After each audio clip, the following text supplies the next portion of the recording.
दोस्तों कैसे हैं आप सभी का स्वागत है आपके अपने YouTube चैनल पर। आज हम करेंगे ICS न्यू जर्नल मैथ का चैप्टर नंबर 12 डिस्काउंट। दोस्तों पिछली क्लास में हमने क्या किया था, प्रॉफिट लॉस।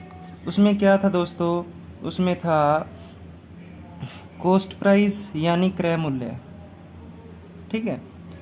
फिर क्या आ जाता था, सेलिंग प्राइस यानी क्या, यह विक्रय मूल्य, ठीक है। बीच में क्या था, प्रॉफिट एंड लॉस बाय 100, ठीक है। बीच में क्या था, प्रॉफिट एंड लॉस बाय 100 था। अब इसमें क्या है, इसमें है कॉस्ट प्राइस यानी क्रय मूल्य। ये टेबल आपको याद रखनी होगी, ठीक है दोस्तों। क्रय मूल्य के बाद क्या आ जाता है, इसके बाद आ जाता है अंकित मूल्य, ठीक है। डिस्काउंट में क्या अलग आ जाता है, अंकित मूल्य। यहाँ पर क्या आ जाता है, विक्रय मूल्य। विक्रय मूल्य यानी कॉस्ट प्राइस, मार्क प्राइस और सेलिंग प्राइस, ठीक है दोस्तों। तो इसके बीच में क्या होता है, प्रॉफिट एंड लॉस। देखो क्रय मूल्य और विक्रय मूल्य के बीच क्या होता है, प्रॉफिट लॉस। और मार्क प्राइस और विक्रय मूल्य के बीच क्या होता है, डिस्काउंट होता है, ठीक है। इसकी अपन अलग से एक और लाइन लिख लेते हैं, मार्क प्राइस और सेलिंग प्राइस यानी अंकित मूल्य और विक्रय मूल्य। विक्रय मूल्य और अंकित मूल्य के बीच क्या होता है दोस्तों, डिस्काउंट होता है। और प्रॉफिट एंड लॉस किसके बीच होता है, क्रय मूल्य और विक्रय मूल्य के बीच। उम्मीद करता हूँ ये आपको याद होगी अच्छे से, ठीक है। जिसको ये याद है उसको कोई मुश्किल नहीं होगी ये चैप्टर करने में। चलो अब चैप्टर शुरू करते हैं दोस्तों। देखो डिस्काउंट क्या होता है, एक होता है अंकित मूल्य। अंकित मूल्य होता है जो किसी वस्तु पर लिखा हुआ हो। जैसे अपा कोई किताब लेने जाते हैं, उस पर अंकित मूल्य कितना लिखा होता है, 500, पर वो अपने को कितनी मिलती है, अपने को मिल जाती है 400 की, ठीक है। तो जो 100 रुपये बचता है हमारा, उसको क्या कहते हैं, उसको डिस्काउंट कहते हैं। उम्मीद करता हूँ आप समझ गए होंगे। अंकित मूल्य ज़्यादा होता है, फिर छूट देने के बाद अपने को जो उसको वो बेचता है उसको, तो वो कम में बेचता है, ठीक है। तो क्वेश्चन नंबर पहला देखो दोस्तों। इसमें क्वेश्चन नंबर पहले में क्या बताना है, समतुल्य बट्टा यानी डिस्काउंट बताना है, ठीक है। तो क्वेश्चन नंबर पहला, इसमें क्या मानते हैं दोस्तों, 100 मान लेते हैं। किसी वस्तु का अंकित मूल्य क्या है, 100 मान लेते हैं, ठीक है। अब 2 बार डिस्काउंट दे दिया, एक बार दे, 2 बार दे, उसकी मर्जी है। एक बार 50% का दे दिया, एक बार 10% का दे दिया, ठीक है। 50% का दे दिया तो पीछे कितना बच गया, 50/100। फिर 10% का डिस्काउंट दे दिया तो कितना रहेगा दोस्तों, 90/100। डिस्काउंट हमेशा अपने को हानि होगी, क्योंकि यदि अपन एक दुकानदार हैं, 100 रुपये की चीज़ 90 रुपये में बेच रहे हैं, तो अपने को तो हानि हो रही है ना एक हिसाब से, ठीक है। 10 का डिस्काउंट तो 90/100, 50 का डिस्काउंट तो 50/100। 100 में से घटा कर लिखना है, ठीक है। 0 से 0 काट दो, 1 0 से ये 0, 1 0 से ये 0, ये कितना आ गया, 45 आ गया, ठीक है दोस्तों। अब इस 45 को क्या करना है, 100 में से घटाना है।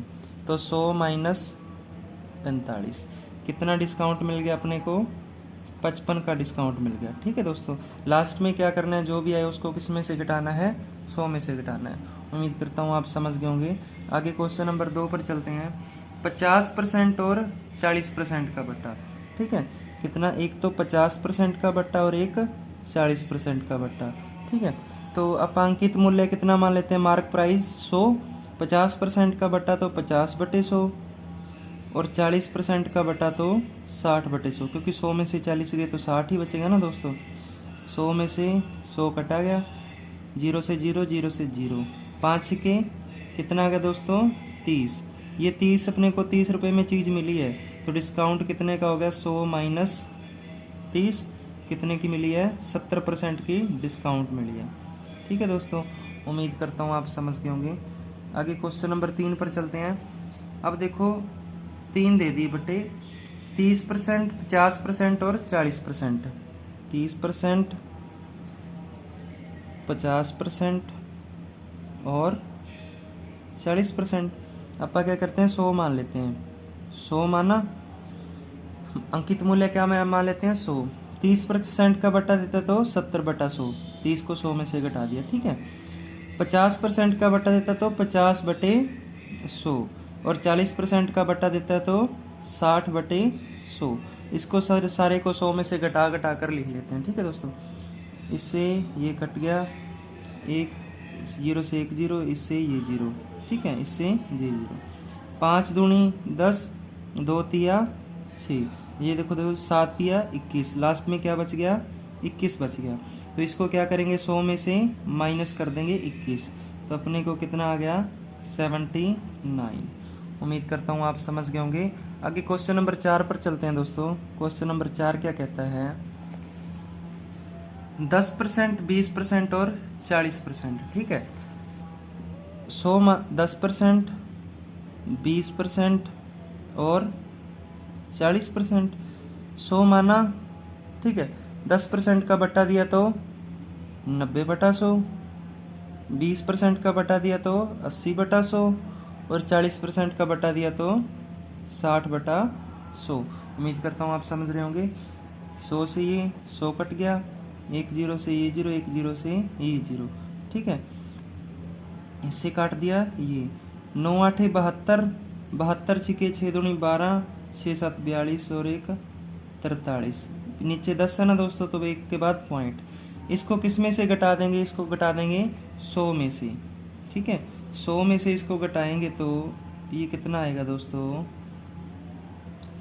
जी आ जाएगा 8.65, 56.8 अपना क्या आ जाएगा, आंसर आ जाएगा। उम्मीद करता हूँ आप समझ गए होंगे। क्वेश्चन नंबर 5 देखो दोस्तों, 10%, 20% और 25%। ठीक है, तो आप अंकित मूल्य क्या मान लेते हैं, मार्क प्राइस 100, 10% की छूट तो 90/100, 20% की छूट तो 80/100, ठीक है, और 25% की छूट तो क्या आ जाएगा, 75/100 आ जाएगा।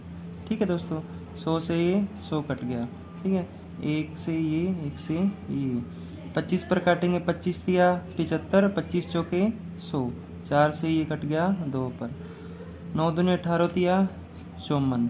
ठीक है, अब ये 54 आया, इसको किस में से घटा देंगे, 100 में से घटा देंगे दोस्तों। ठीक है, क्या आ जाएगा, 46 आंसर आ जाएगा। उम्मीद करता हूँ आप समझ गए होंगे। आगे क्वेश्चन नंबर 6 पर चलते हैं दोस्तों।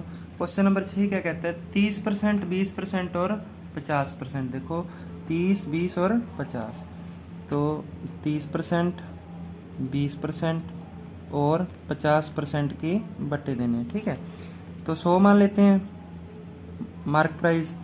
30% का बट्टा दिया तो 70/100, 20% का बट्टा दिया तो 80/100। ये सारे 100 में से घटा देते हैं। ठीक है, 100 में से 30 या 70, इतना तो आप समझ ही गए होंगे, आपने प्रॉफिट लॉस चैप्टर किया होगा पहले।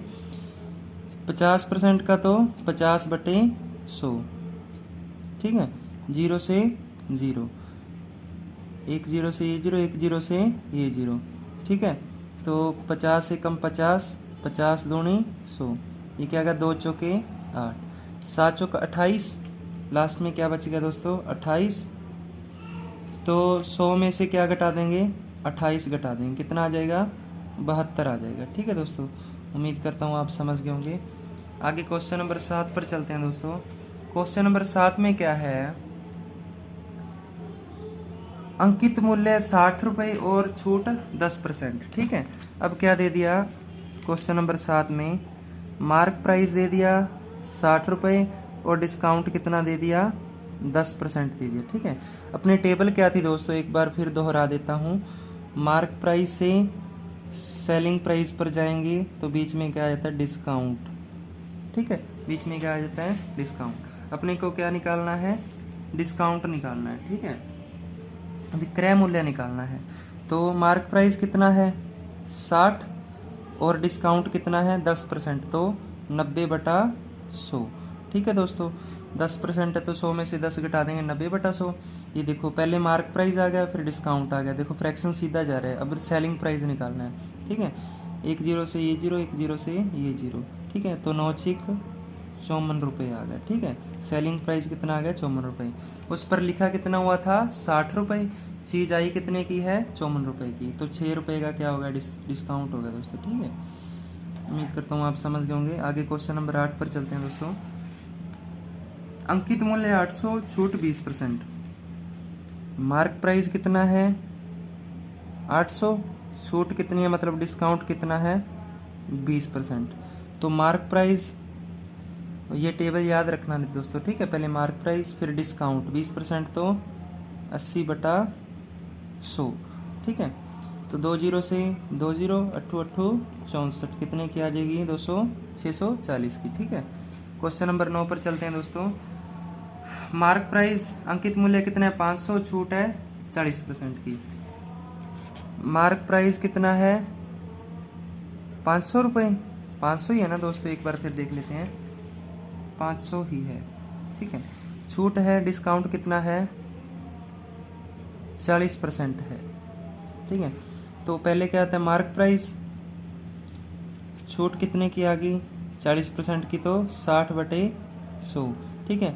2 जीरो से 2 जीरो, 5 के कितने की वो आ जाएगी, विक्रय मूल्य कितना हो गया 300। उम्मीद करता हूँ आप समझ रहे होंगे। आगे क्वेश्चन नंबर 10 पर चलते हैं दोस्तों। अंकित मूल्य 1000 रुपये, छूट 25%, ठीक है।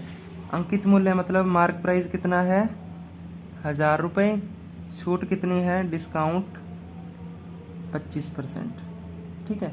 तो 1000 गुणा पहले मार्क प्राइस है ना, फिर क्या है डिस्काउंट, ये देखो ये वाली लाइन, मार्क प्राइस फिर डिस्काउंट फिर सेलिंग प्राइस, ये याद रखना, ठीक है।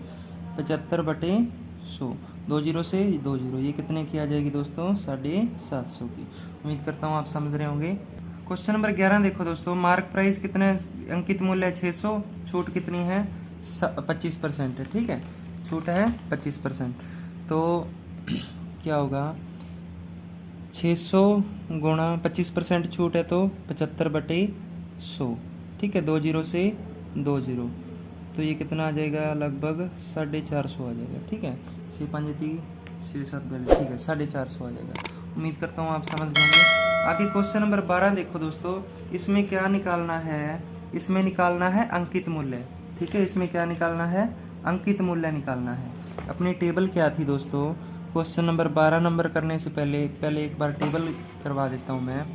टेबल थी अपनी मार्क प्राइस, ठीक है। मार्क प्राइस के बाद सेलिंग प्राइस, बीच में क्या था दोस्तों, डिस्काउंट था, यही था ना। अब सेलिंग प्राइस देगा, डिस्काउंट भी देगा, निकालना क्या है मार्क प्राइस, तो क्या होगा फ्रैक्शन उल्टा होगा। देखो क्या दे दिया, विक्रय मूल्य 540 और डिस्काउंट दे दिया 10%, यानी सेलिंग प्राइस विक्रय मूल्य कितना दे दिया 540 दे दिया, ठीक है दोस्तों। विक्रय मूल्य दे दिया 540, डिस्काउंट कितना दे दिया, डिस्काउंट दे दिया अपने को 10%, ठीक है। डिस्काउंट दे दिया 10%। अब टेबल देखो दोस्तों, पहले इसने क्या दे दिया सेलिंग प्राइस, फिर क्या दे दिया डिस्काउंट, फिर निकालना क्या है मार्क प्राइस। तो वापस आ रहे हैं, तो वापस आएंगे तो फ्रैक्शन क्या होगा उल्टा होगा, तो 540 गुणा 100/90, ठीक है दोस्तों। अगर वापस आएंगे देखो इधर जा रहे हैं, पहले सेलिंग प्राइस फिर डिस्काउंट फिर मार्क प्राइस निकालना है, तो फ्रैक्शन उल्टा जा रहा है, ठीक है। तो इसको काट देंगे 9 6 54, तो अंकित मूल्य क्या आ जाएगा दोस्तों 600 आ जाएगा। उम्मीद करता हूँ आप समझ गए होंगे। आगे क्वेश्चन नंबर 13 पर चलते हैं दोस्तों। क्वेश्चन नंबर 13 में क्या, सेलिंग प्राइस दे दिया 950 और डिस्काउंट कितना दे दिया 5%, ठीक है। तो 950 गुणा, देखो डिस्काउंट दे दिया तो फ्रैक्शन उल्टा, ठीक है। 100/95, अगर 5% की छूट है तो क्या आ जाएगा 100/95। देखो वापस जा रहे हैं दोस्तों, ठीक है। ये देखो पहले सेलिंग प्राइस फिर डिस्काउंट फिर मार्क प्राइस, ठीक है। वापस जाएंगे तो फ्रैक्शन उल्टा, इसको काट देंगे, ये जाएगा 10 पर, ये कितना आ गया दोस्तों 1000 आ गया। उम्मीद करता हूँ आप समझ गए होंगे। आगे क्वेश्चन नंबर 14 देखिए दोस्तों। क्वेश्चन नंबर 14 में क्या है, क्वेश्चन नंबर 14 में सेलिंग प्राइस दे दिया 1600, छूट दे दी 80%, एसपी दे दिया 1600, डिस्काउंट कितना दे दिया 80% दे दिया, ठीक है। तो सेलिंग प्राइस कितना है 1600, डिस्काउंट दे दिया दोस्तों तो 100/20, क्योंकि 100 में से घटाकर ही लिखते हैं अपन। तो फ्रैक्शन उल्टा क्यों आया, क्योंकि अपन ने क्या बताना है मार्क प्राइस बताना है, ठीक है, अंकित मूल्य बताना है। तो 0 से 0, 2 8 16, कितनी आ जाएगी दोस्तों 8000 की आ जाएगी। उम्मीद करता हूँ आप समझ गए होंगे। क्वेश्चन नंबर 15 में क्या दोस्तों, selling price 400, discount 20%, selling price 400 discount कितना है 20%, तो 400 गुणा 100/80। इसमें जब भी मार्क प्राइस निकालना होगा फ्रैक्शन उल्टा ही जाएगा, ठीक है। तो 8×5 तो कितना आ जाएगा दोस्तों 500 आ जाएगा। उम्मीद करता हूँ आप समझ गए होंगे, एक ही टाइप चली हुई है दोस्तों। क्वेश्चन नंबर 16 में क्या दे दिया, selling price 3600 discount 40%। Selling price कितना है 3600, डिस्काउंट कितना है दोस्तों 40%, ठीक है। तो 3600 गुणा 100/60, क्योंकि डिस्काउंट 100 में से घटा कर लिखते हैं, तो 0 से 0 ये आ जाएगा 60, कितना आ जाएगा दोस्तों 6000 आ जाएगा। उम्मीद करता हूँ आप समझ रहे होंगे दोस्तों। क्वेश्चन नंबर 17 देखो दोस्तों, अंकित मूल्य 250, विक्रय मूल्य 230। अब अंकित मूल्य दे दिया और विक्रय मूल्य दे दिया। अपनी टेबल क्या थी दोस्तों, mark price selling price, mark price दे दिया और सेलिंग प्राइस दे दिया। डिस्काउंट निकालना है, ठीक है। डिस्काउंट मतलब अपने को छूट कितनी मिली है। लिखा तो 400 हुआ था, मिली अपने को 380 की है, तो बीच में छूट कितने की होगी दोस्तों 20 रुपए की होगी, ऐसे ही निकालना है, ठीक है। तो 17 नंबर क्वेश्चन में मार्क प्राइस कितना दे दिया अपने को, मार्क प्राइस दे दिया 250, सेलिंग प्राइस दे दिया यानी विक्रय मूल्य, ऊपर लिखा कितना हुआ था 250 और मिली कितने की है 230 की। तो छूट कितने की होगी दोस्तों 20 रुपए की होगी। कितने पर होगी 250 पर। हमेशा छूट किस पर होती है, मार्क प्राइस पर। देखो छूट किस पर होती है, मार्क प्राइस पर। तो मार्क प्राइस नीचे गुणा 100, ठीक है। 0 से 0 काट दी, 25 चौका 100, तो कितनी छूट मिल गई दोस्तों 8% मिल गई। उम्मीद करता हूँ आप समझ गए होंगे। क्वेश्चन नंबर 18 में क्या दे दिया दोस्तों, मार्क प्राइस 2000, सेलिंग प्राइस 1750। देखो मार्क प्राइस है 2000, सेलिंग प्राइस है 1750। लिखा कितना हुआ था 2000, मिली कितने की है 1750 की। तो छूट कितनी होगी दोस्तों, बचे कितने अपने पास 250 रुपये, ठीक है। 250 रुपये की छूट होगी। देखो इन दोनों में अंतर कितना है 250। और मार्क प्राइस पर हमेशा छूट मिलती है, तो बटे मार्क प्राइस गुणा 100, ठीक है। इससे 30 से 30 इसको काटेंगे तो क्या आ जाएगा दोस्तों 12.5 आ जाएगा। 12.5 यानी 12.5 भी कह सकते हैं इसको, ठीक है। आगे क्वेश्चन नंबर 19 पर चलते हैं दोस्तों। क्वेश्चन नंबर 19 में क्या है, mark price 500, selling price 350। Mark price 500, selling price 350, discount निकालना है, ठीक है। तो छूट कितने की हो रही है, देखो दोस्तों 150 रुपये की हो रही है। किस पर हो रही है, सेलिंग प्राइस पर, ओ सॉरी मार्क प्राइस पर होती है, ठीक है, मार्क प्राइस पर। तो बटे क्या आ गया 500 गुणा 100, 2 0 से 2 0, 5 दिए 15, तो कितनी छूट आ गई दोस्तों 30% आ गई। उम्मीद करता हूँ आप समझ रहे होंगे। आगे क्वेश्चन नंबर 20 पर चलते हैं दोस्तों। मार्क प्राइस दे दिया 1000 रुपये, सेलिंग प्राइस कितना दे दिया 750। मार्क प्राइस 1000 रुपये, सेलिंग प्राइस 750, ठीक है 750। तो छूट कितने की होगी दोस्तों, देखो डिस्काउंट निकालना है। छूट कितने की होगी 250 रुपये की, कितने पर 1000 पर, क्योंकि मार्क प्राइस कितना है 1000, गुणा 100, मार्क प्राइस यानी अंकित मूल्य। तो 2 0 से 2 0, 1 से ये काटा गया, ठीक है। तो कितने की छूट होगी दोस्तों 25% की छूट होगी। उम्मीद करता हूँ आप समझ गए होंगे। आगे क्वेश्चन नंबर 21, आज की वीडियो का लास्ट क्वेश्चन दोस्तों। मार्क प्राइस कितना 1500, selling price 1200। Mark price 1500, selling price 1200। तो छूट कितने की हो रही है दोस्तों 300 की। मार्क प्राइस पर होती है, तो कितना आ गया नीचे 1500 गुणा 100। इसको काटेंगे तो 5 पर जाएगा, इसको काटेंगे तो 20%। उम्मीद करता हूँ आज के क्वेश्चन आपको समझ में आ गए होंगे दोस्तों। चैनल को जरूर शेयर जरूर करें दोस्तों, ठीक है। सब्सक्राइब हो तो आपकी मर्जी है, शेयर जरूर करना इसको। थैंक यू, धन्यवाद।